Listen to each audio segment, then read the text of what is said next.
Liver failure के case में liver failure भी एक कारण होता है हाइपोग्लाइसेमिया का।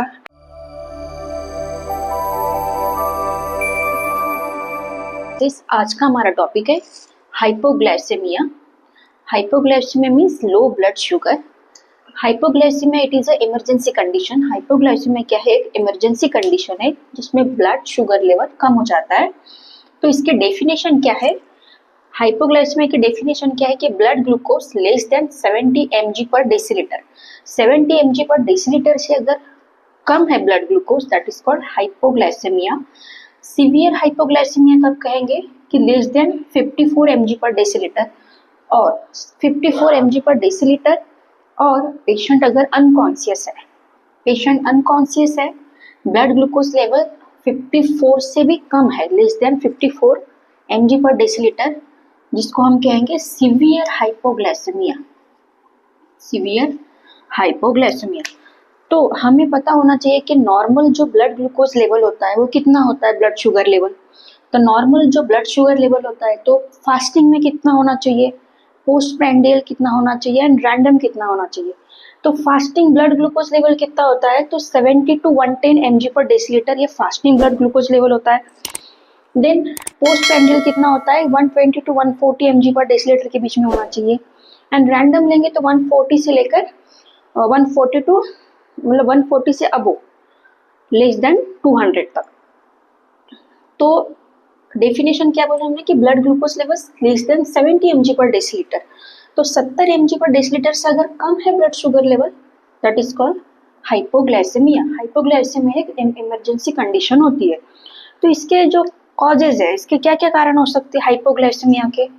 तो पहला हो सकता है डायबिटिक ट्रीटमेंट। पेशेंट को डायबिटिक ट्रीटमेंट चल रही होंगी, तो जिसकी वजह से भी क्या, ओवरडोज देने की वजह से ब्लड शुगर लेवल ज़्यादा ही कम हो जाता है। देन इंसुलिन ओवरडोज, अगर पेशेंट को इंसुलिन ओवरडोज हो रहा है तो भी हाइपोग्लाइसेमिया हो सकता है। तो डायबिटिक ट्रीटमेंट एक कारण, दूसरा हो गया इंसुलिन ओवरडोज होने की वजह से। तीसरा कॉज क्या हो सकता है कि सल्फोनिलयूरियाज, जैसे कि ग्लिमेपिराइड। देन फोर्थ कॉज हो सकता है इसका मिस मील्स या फास्टिंग या फिर मील अगर पेशेंट मिस कर जाता है, it is also cause. Then excess exercise, बहुत ज़्यादा आप कसरत कर रहे हो, एक्सरसाइज कर रहे हो, जिसकी वजह से भी क्या होता है, बॉडी का शुगर लेवल कम हो जाता है। देन आते हैं हम अल्कोहल इंटेक। पेशेंट अल्कोहल ले रहा है, स्पेशली एम्प्टी स्टमक में, खाली पेट अगर आप कोई अल्कोहल इंटेक कर रहा है तो ये भी एक कारण होता है हाइपोग्लाइसेमिया का। देन आता है सेप्सिस। लीवर फेल्योर के केस में लीवर फेल्योर भी एक कारण होता है हाइपोग्लाइसेमिया का। And adrenal insufficiency. And next आता है इंसुलिनोमा। तो ये जो कारण है, ये कॉजेज है हाइपोग्लाइसेमिया के। डायबिटिक ट्रीटमेंट, इंसुलिन ओवरडोज होना, सल्फोनिलयूरियाज, मिस मील या फास्टिंग, बहुत ज़्यादा एक्सरसाइज करने की वजह से भी होता है, एंड अल्कोहल इंटेक कर रहे हैं स्पेशली खाली पेट। Then sepsis, liver failure, adrenal insufficiency and insulinoma. फिर इसके सिम्टम्स क्या क्या होंगे पेशेंट में? तो हाइपोग्लाइसेमिया के क्या क्या सिम्टम्स हो सकते हैं? तो पहले हम देखेंगे ऑटोनॉमिक सिम्टम्स। ऑटोनॉमिक सिम्टम्स में भी जो अर्ली सिम्टम्स आते हैं वो देखेंगे। तो सबसे पहले क्या, पेशेंट को स्वेटिंग होगी पेशेंट को, ट्रेमर्स आएंगे पेशेंट में, पाल्पिटेशंस होंगे, एंजाइटी होगी पेशेंट में बहुत ज़्यादा, एंड हंगर। तो स्वेटिंग, पाल्पिटेशंस होंगे, एंजाइटी, हंगर, ये जो है सिम्टम्स आएंगे पेशेंट में, ये अर्ली सिम्टम्स होंगे, ऑटोनॉमिक सिम्टम्स। देन न्यूरोग्लाइकोपेनिक सिम्टम्स क्या क्या होंगे? न्यूरोग्लाइकोपेनिक सिम्टम्स जो कि लेट सिम्टम्स होते हैं, जिसमें पेशेंट कंफ्यूजन होगा, पेशेंट को ड्राउजीनेस होगी, स्लर स्पीच, पेशेंट की स्पीच जो है वो स्लर हो जाएगी, पेशेंट में सीजर्स भी आ सकते हैं, serious condition, and patient coma में भी जा सकता है। तो जो न्यूरोग्लाइकोपेनिक सिम्टम्स है जो कि लेट आते हैं, जिसमें कंफ्यूजन हो सकता है पेशेंट को, ड्राउजीनेस होगा, slur speech, seizures and coma. तो ये सब चीज़ें सिम्टम्स पेशेंट में दिख सकते हैं। नेक्स्ट हम बात करेंगे कि अब हम हाइपोग्लाइसेमिया को मैनेज कैसे करेंगे, how to manage the hypoglycaemia. तो इमरजेंसी मैनेजमेंट कैसे करेंगे? तो इमरजेंसी मैनेजमेंट में दो चीज़ें देखी जाती है। अगर पेशेंट कॉन्शियस है, if the patient is conscious, तो उसका ट्रीटमेंट अलग होगा। अगर पेशेंट अनकॉन्शियस है तो उसके अकॉर्डिंग पेशेंट की ट्रीटमेंट होगी। तो पेशेंट अगर कॉन्शियस है तो कॉन्शियस है पेशेंट में, तो हम उसे क्या देंगे, give 50 to 20 gram oral glucose देंगे, 15 से 20 ग्राम ओरल ग्लूकोज देंगे पेशेंट को।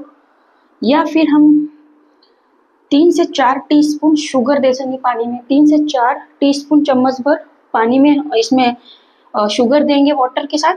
या फिर हम ग्लूकोज पाउडर दे सकते हैं पेशेंट को, या फिर हम पेशेंट को फ्रूट जूस दे सकते हैं। Second, recheck the sugar after 15 minutes. अगर हमने 15 से 20 ग्राम ओरल ग्लूकोज दिया या फिर ग्लूकोज पाउडर दिया या हमने पेशेंट को फ्रूट जूस दिया, उसके बाद में हमें क्या करना है, फिर से शुगर चेक करना है आफ्टर 15 मिनट्स। 15 मिनट्स के बाद हमें फिर से रीचेक करना है शुगर को। Repeat if 70 mg per decilitre. अगर हमने 15 मिनट के बाद शुगर चेक किया उसके बावजूद भी 70 mg पर डेसीलीटर से कम ही आ रहा है ग्लूकोज लेवल, तो हमें रिपीट करना है, रिपीट पेशेंट को ओरल ग्लूकोज देना है। ठीक है। Next, if the patient unconscious, अगर पेशेंट अनकॉन्शियस स्टेट में है तो क्या करोगे, अनकॉन्शियस स्टेट में पेशेंट है तो हमें IV 25% डेक्सट्रोज देना है। D25% हमें क्या देना है, D25% डेक्सट्रोज देना है 50 to 100 ml। IV 50% dextrose D50, 25 to 50 ml bolus देना है हमें।